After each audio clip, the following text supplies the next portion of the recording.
and welcome back to another video from World Linguistics. My name is Kyle, and in today's video, I'm going to show you Estar with present participle verbs.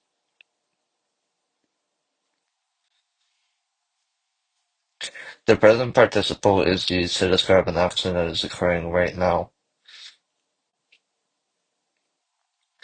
Estar in the present tense.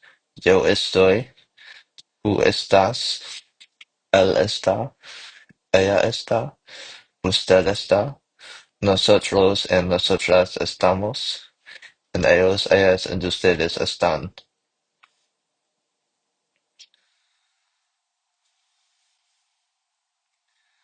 Examples of estar with present participle verbs.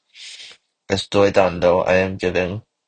Estás preocupando, you are worrying. Él está durmiendo, he is sleeping. Estamos comiendo, we are eating. Ustedes están comprando pupusas, you all are buying pupusas.